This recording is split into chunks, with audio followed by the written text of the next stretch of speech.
National Broadcasting Company presents The Adventures of Sam Spade, Detective. Sam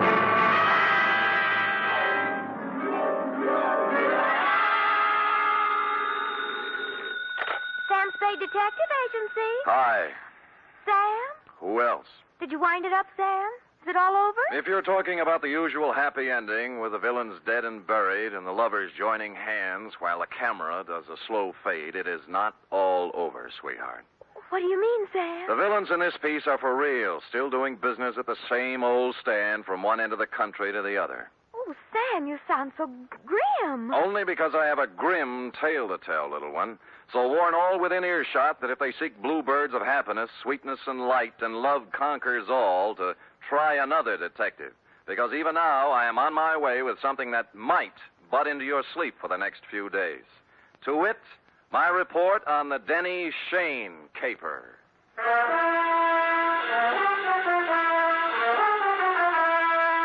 For NBC, William Spear, radio's outstanding producer-director of mystery and crime drama, brings you the greatest private detective of them all, starring Stephen Dunn in The Adventures of Sam Spade.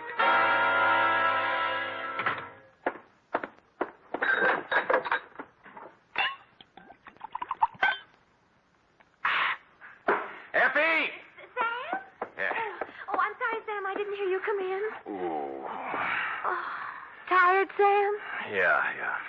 You look pale. I guess maybe I'm a little sick, too. Now, Sam, I warned you about heavy lunches when you're on a case. Not that kind of sick, Angel. This kind starts at your shoe tops, runs up your backbone, and kicks around in your head till you're...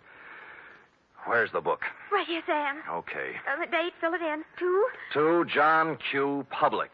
From Samuel Spade, license number 137596. Subject, the Denny Shane caper. Dear John Q.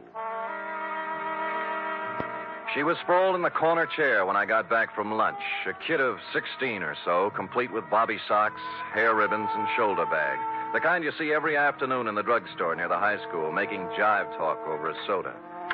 But she looked up as I walked in, and the eyes didn't look like jive talk at all. There was trouble in them.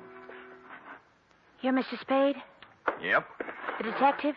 Well, according to some people. Fine. I need a detective.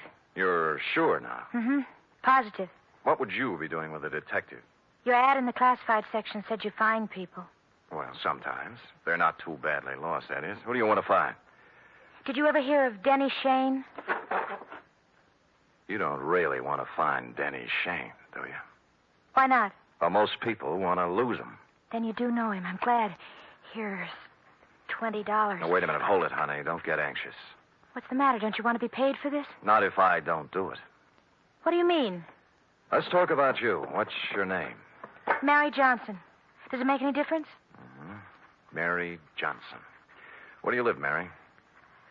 Well, I've never been in San Francisco before. I just got in yesterday.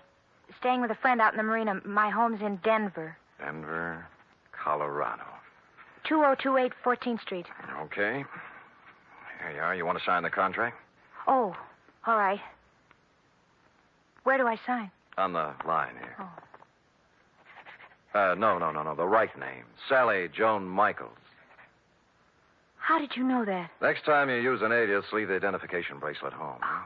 Don't tell people you're fresh out of Denver when your coat label says it's fresh out of Ruse Brothers, San Francisco.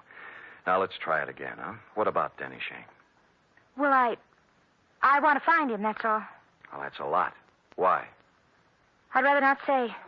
Well, in that case, Sally, I recommend another detective. You'll find there's an ad in the classified section just below mine. You mean you won't do it? Sally, if I may get pontifical for just a moment, Denny Shane is not the kind of character I would pick out for a kid like you. He has a reputation for booking horses, which is illegal, and welching his bets, which is worse.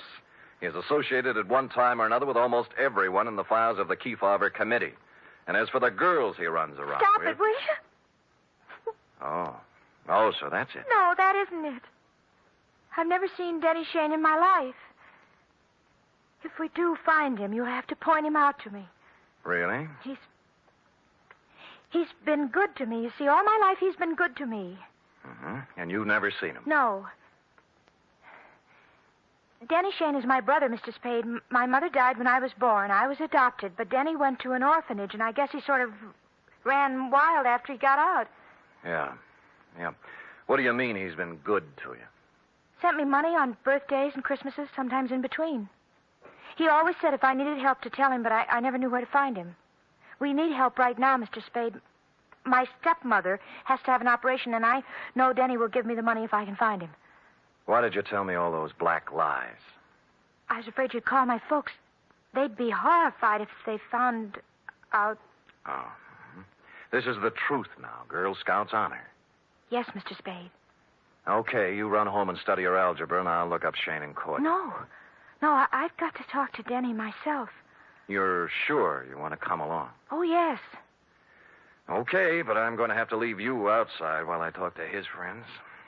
Let's go.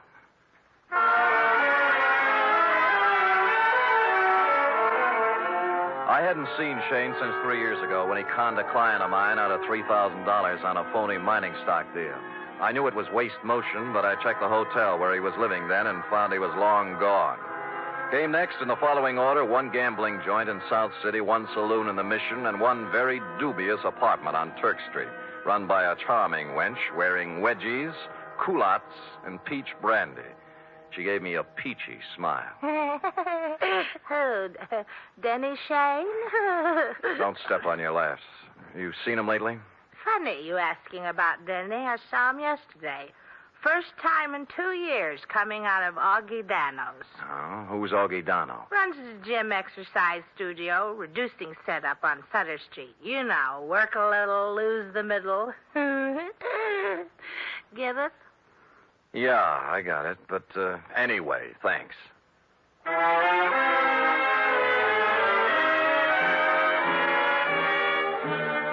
So we took off for Augie Dano's. We'd been together 2.5 hours so far and exchanged maybe 2.5 sentences. She just sit quietly in her corner of the cab with her hands folded on her lap, looking straight ahead. Sally. Hey. Oh, What's the matter, honey? nothing. Oh, now, come on. You can tell your Uncle Sammy something's eating you. Now, what is it? I told you. You're sure it has nothing to do with Denny and you? We settled that. I don't know, did we? You know, I got an ache in my bad knee. Is that good? Nope. I only get it when things are going sour on me. Well, here's Augie Dano's. Come on, you can go in, too. This place looks respectable for a change.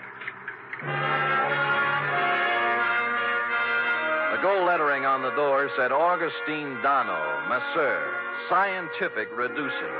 And inside was an expensive-looking reception room with birch paneling, potted palms, and antique leather chairs, into one of which I stored Sally while I made bold to enter a door at the rear marked private.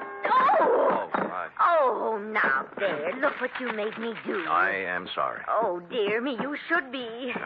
My best perfume all over the... I'm sorry. I didn't mean to slam the door, lady. The draft. This is a private office, sir. There is a button outside clearly marked ring and wait. That I did not see, and once again, I am so sorry about spilling the perfume. Oh, my.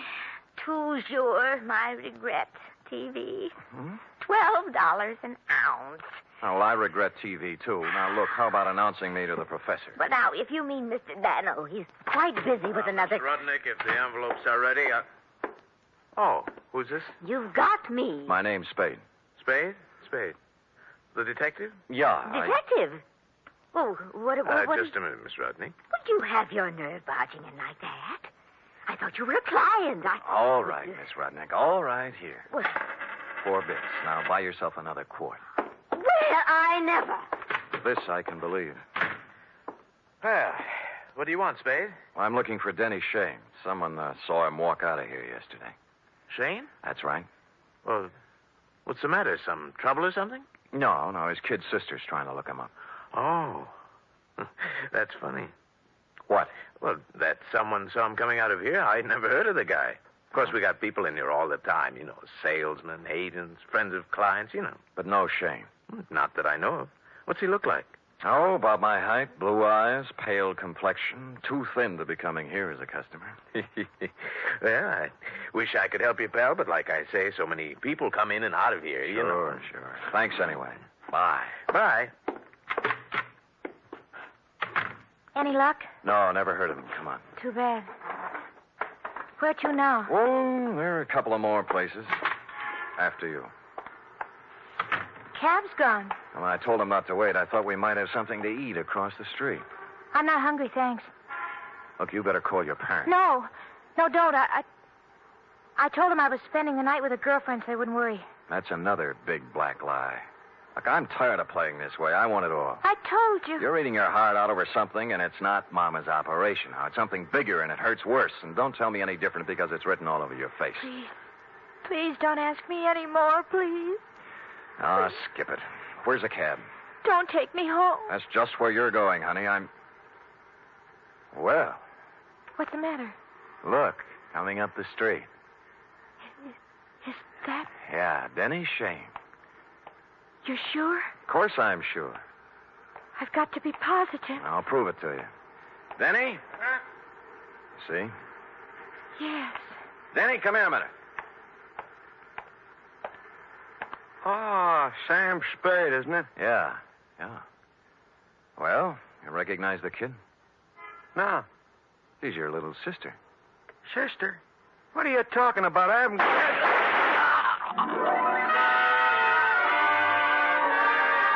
It all happened in less than a second. So hard, so fast, so horrible, it froze me in my tracks.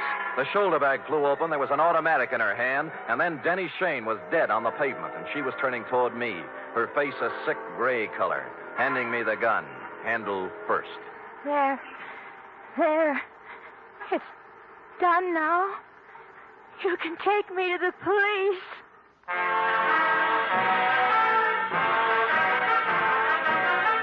You are listening to the weekly adventure of radio's most famous detective, Sam Spade.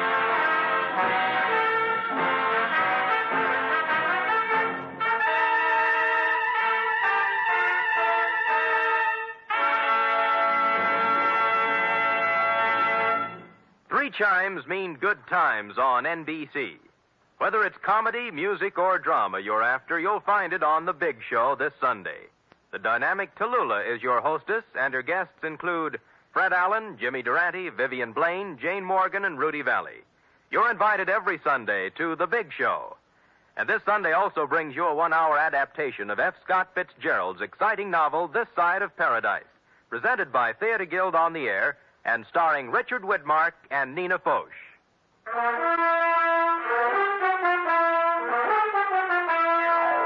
And now back to the Denny Shane caper, tonight's adventure with Sam Spade.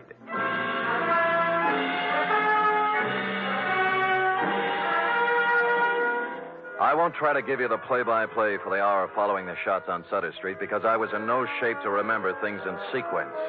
In less than a minute, we were in the center of a milling crowd. Cars jammed up. Horns began to blow. Then the morgue wagon and a squad of homicide dicks and flashbulbs going off like firecrackers.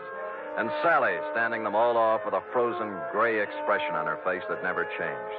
While I stood at her elbow, me, Sam Spade, who'd seen Lord knows how many murders, with rubber in my knees and a feeling in my stomach like I was going to be sick. Finally, the squad car picked us up and headed for Dundee's office. Mr. Spade, Yeah? I've been waiting for you to ask me why I did it. I thought I'd leave that for the professionals. It won't do any good to ask me, Mr. Spade. Please tell him that, will you? It'll save all of us a lot of trouble. Everything I told you was a lie. I had to make a take to be true in some way because I didn't know what he looked like. I hope you know what kind of a stew you jumped into, Sally, because from here on it's going to be pretty tough. I don't care what they do to me. I've had nothing to live for a long time now. What do you mean? Sounds stupid, doesn't it? 16 years old and nothing to live for. Ah, Sally. Tell them not to ask me any questions. Tell them I'm guilty. Sentence me or do whatever they do. I'll never tell them why. I'll never tell them why.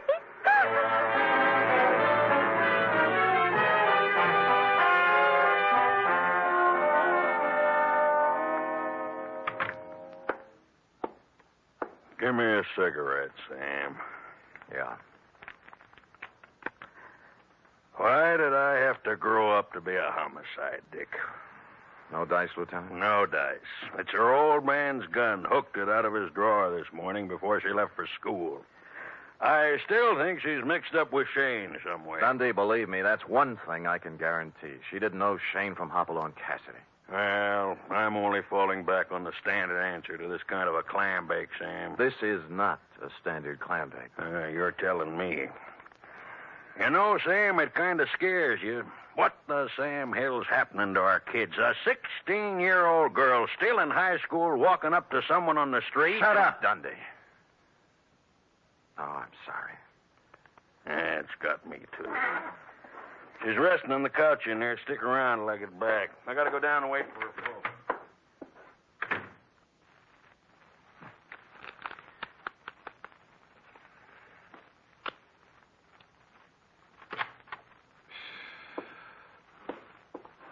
Oh, excuse me. I saw the lieutenant go out, and Come on in, sit down.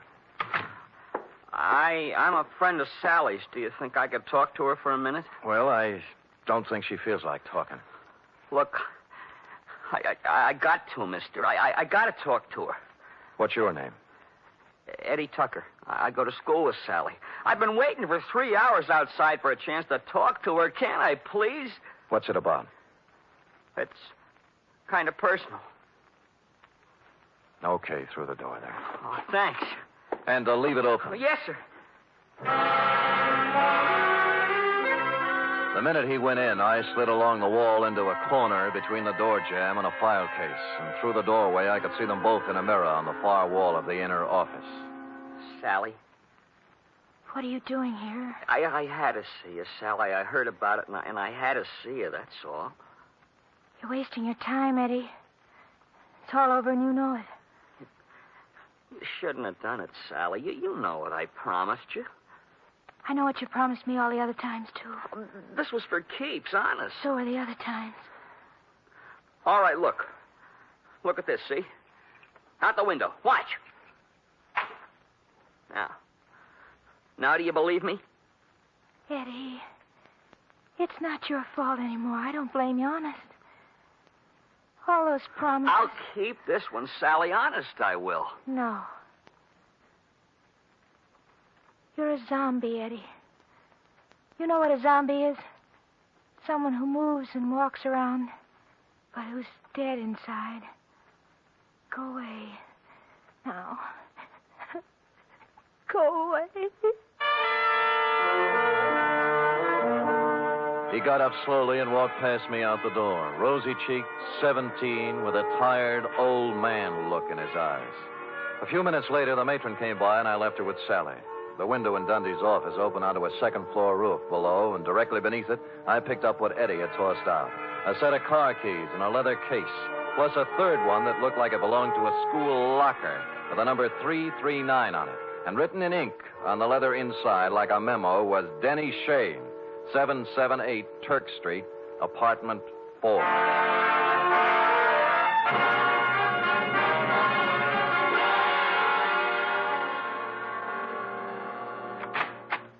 Hello, kids.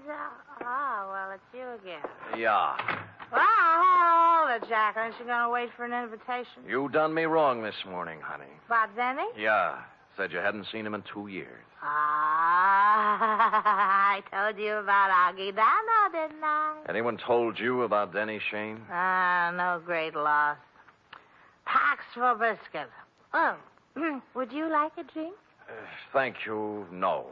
Now, what about... I had it coming to him sooner or later. Never made an honest buck in his life. How did he have it coming to him? Like he got it, like they all get it.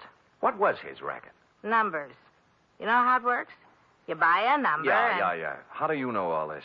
Curiosity. Intellectual curiosity. I want to know things. All the time I want to know things. Follow? So one day, when Denny leaves his suit to be cleaned and I find a book in his pocket, I ask the questions. What book? His numbers book, stupid. What's that? Oh, you know, with the names and numbers of all his customers. You wouldn't know where it is, would you? Oh, perhaps. Oh, yes. How does $5 look? Bourbon is awful high. Yeah, you probably drink it straight. 10. Better. Come on. I think it's in his top drawer. Let me see now. Pies a little. There you are. That little black book. See? All the names, all the numbers. All the names, all the numbers, and one other feature. It was divided into sections, labeled Galileo, Balboa, Lowell, George Washington, and a couple of more fellows who passed on long before the numbers racket was invented. Under each was a list of names. Eddie Tucker's was on the page headed Thomas Jefferson, and after it was number 339-7th Street. At this point, several bells rang. The odd key in Eddie's case didn't belong to a locker. It went with a box in the main post office on 7th Street. Hey, now look, fella. It's 11 o'clock Yeah, at my night. name's Spade, clerk. Look. See?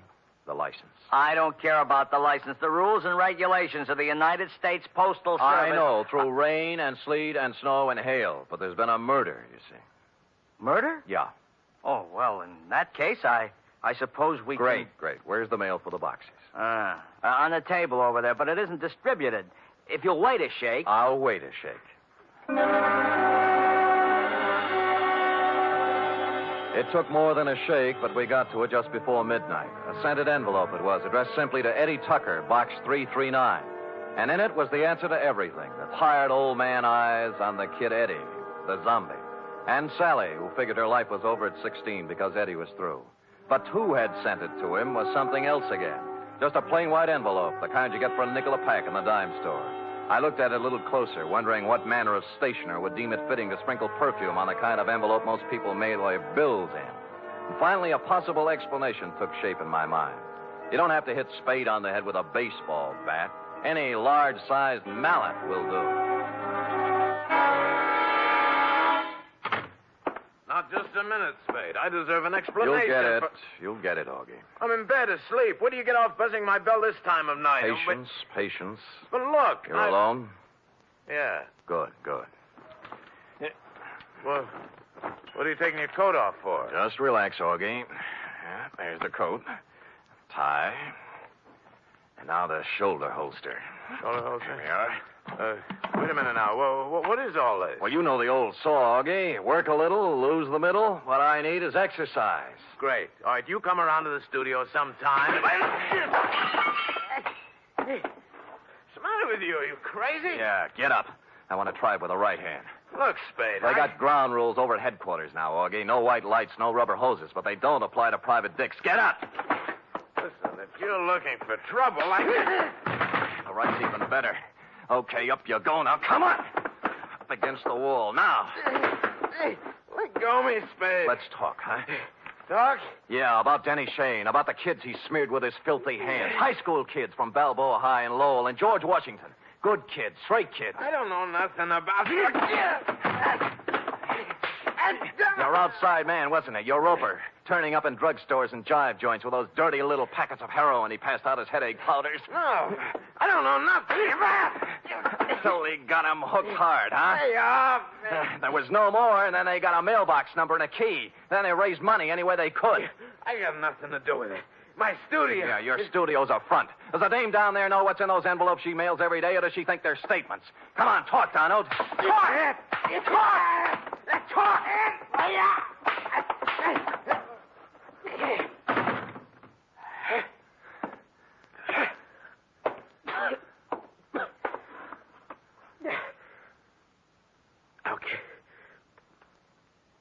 Okay. I'll talk. Which he did, a full hour's worth in Dundee's office, and a harrowing tale it was. I felt like printing up 1 million copies and mailing it out to every father and mother in the country. They'd taken him downstairs when I happened to glance out of Dundee's window. And down on the second floor roof, a point of light was moving back and forth slowly from one end to the other.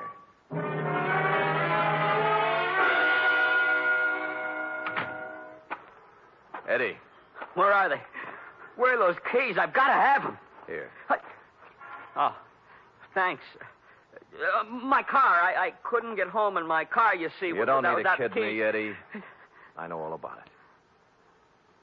Oh.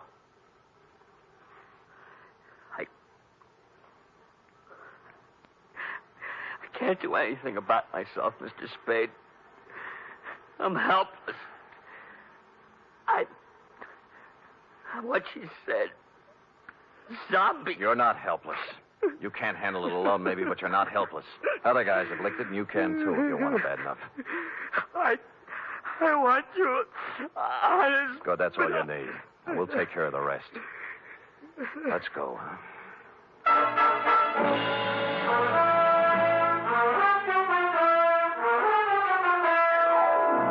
Like I said, this one doesn't have bluebirds at the end. Not yet, anyway. The bald fact is that Sally Joan Michaels is facing the juvenile version of a murder rap.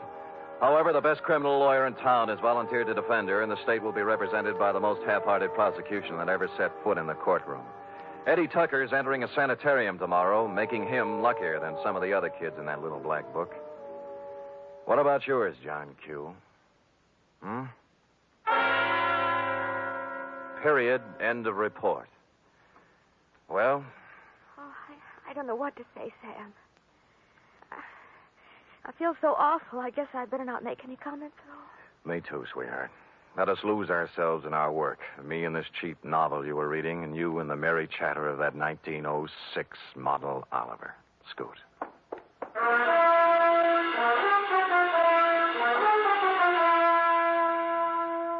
Three chimes mean good times on NBC. This Sunday, there's fun for you with two delightful families, the Blandings and the Harrises.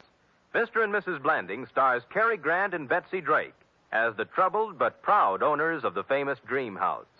And the Phil Harris Alice Faye Show brings you Phil and Alice, plus Brother William, darling child Julius, and the ever-present Frankie Remley.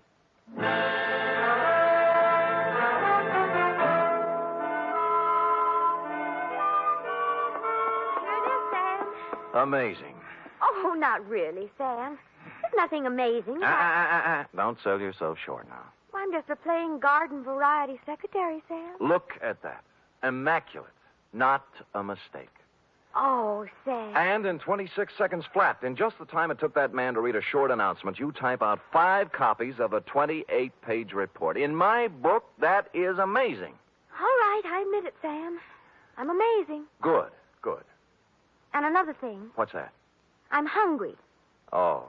And tonight is sauerbraten night at Schroeder's, and Max Nishi's letting girls in now. Cherub, as you may have gathered, I didn't collect a fee off this one. Oh, but Sam, I still have $10 you gave me last week to cover my back salary from 6 weeks before that, so we really... Schroeder's it is, yes. Let me go home and put on my other shirt. And I'll get my sauerbraten hat. Good night, Sam. Good night, sweetheart. She is amazing.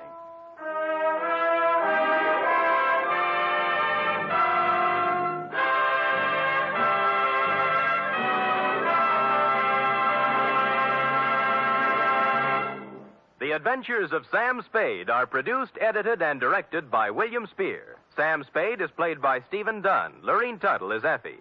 Also in the cast were Kathy Lewis, Paul Frees, Kathleen Freeman, Lou Merrill, Bill Tracy, and Jerry Hausner.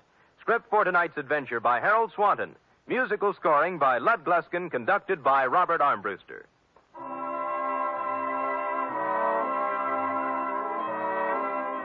Join us again next week, same time, for another adventure with Sam Spade.